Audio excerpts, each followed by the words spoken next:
Good evening. Thank you for joining us here on the Sunday News at 10. I'm Shira Matsuzawa. Doug Petcash has the night off. And both legal sides are busy preparing for Bryan Kohberger's 5-day preliminary hearing in late June. The 28-year-old is charged with murdering 4 University of Idaho students: Ethan Chapin, Xana Kernodle, Madison Mogan, and Kaylee Gonzalez. Newly released court documents from the Latah County Prosecutor's Office detail the state's response to a discovery request filed by Kohberger's attorney earlier this month. And this means the prosecution is sharing its evidence with the legal defense team representing Kohberger. And News Channel 7's Abby Davis joins us now to break everything down. And Abby, discovery requests are pretty standard in pretrial processes like this. Well, not only that, Shira, this is likely only the first round of discovery requests, with both sides really just making sure that they have access to the same exact evidence. On January 10th, Bryan Kohberger's public defender filed a request for discovery in court. According to the American Bar Association, this is the formal process of exchanging information between the prosecution and the defense about witnesses and evidence they'll represent at trial. In that request, they asked for 18 things, including a list of potential witnesses, police reports, and evidence. State law requires the prosecution to respond.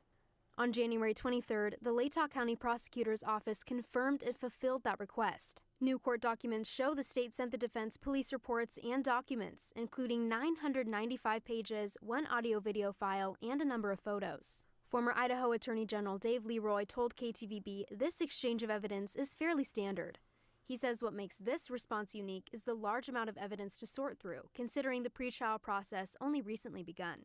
Discovery requests ensure both sides have access to the same evidence attorneys will use to craft their arguments either for or against Kohberger.